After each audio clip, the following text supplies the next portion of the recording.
വിദ്യാർത്ഥികളിൽ ജനാധിപത്യ ബോധം വളർത്തൽ. മുരിയാട് AUP സ്കൂളിൽ സ്കൂൾ ലീഡർ തിരഞ്ഞെടുപ്പ് നടത്തി.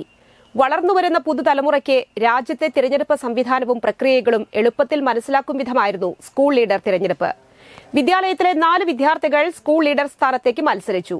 രാജ്യത്തെ പൊതു തെരഞ്ഞെടുപ്പുകൾക്കായി തിരഞ്ഞെടുപ്പ് കമ്മീഷൻ നിഷ്കർഷിക്കുന്ന പെരുമാറ്റച്ചട്ട മാതൃക സ്കൂൾ അധികൃതർ വിദ്യാലയാങ്കണത്തിൽ ഒരുക്കി. മോക്ക് പോളും തിരിച്ചറിയൽ രേഖയും ഇലക്ട്രോണിക് ഉപകരണവും വരെ തിരഞ്ഞെടുപ്പിൽ ഉപയോഗപ്പെടുത്തി. പ്രിസൈഡിംഗ് ഓഫീസറായി രാമചന്ദ്രൻ മാസ്റ്ററെ ചുമതലപ്പെടുത്തി. 152 വിദ്യാർത്ഥികളായിരുന്നു വിദ്യാലയത്തിൽ വോട്ടർമാരായി ഉണ്ടായിരുന്നത്. കള്ളവോട്ട് തടയുന്നതിനായി വിരലുകളിൽ മഷി പുരട്ടലും ബൂത്ത് ഏജന്റുമാരുടെ സാന്നിധ്യവും കുട്ടികൾക്ക് കൌതുകമായി.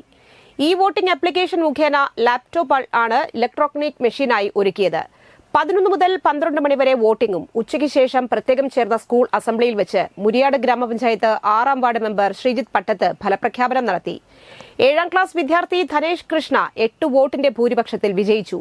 പ്രത്യേകം ചേർന്ന സ്കൂൾ അസംബ്ലിയിൽ വെച്ച് പ്രധാന അധ്യാപിക ചൊല്ലിക്കൊടുത്ത സത്യപ്രതിജ്ഞാ വാചകം ഏറ്റുചൊല്ലി ധനേഷ് കൃഷ്ണ സ്കൂൾ ലീഡറായി സ്ഥാനമേറ്റു. 36 വോട്ടുകൾ നേടിയ ശ്രീബാലയും സത്യപ്രതിജ്ഞ ചൊല്ലി സ്ഥാനമേറ്റു.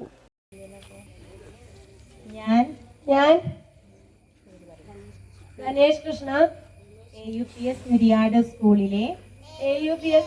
സ്കൂളിലെ സ്കൂൾ ലീഡർ എന്ന നിലയിൽ എന്റെ ചുമതലകൾ നിർവഹിക്കുമെന്നും സ്കൂൾ നിയമാവലികൾ സംരക്ഷിക്കാൻ എന്റെ കഴിവിന്റെ പരമാവധി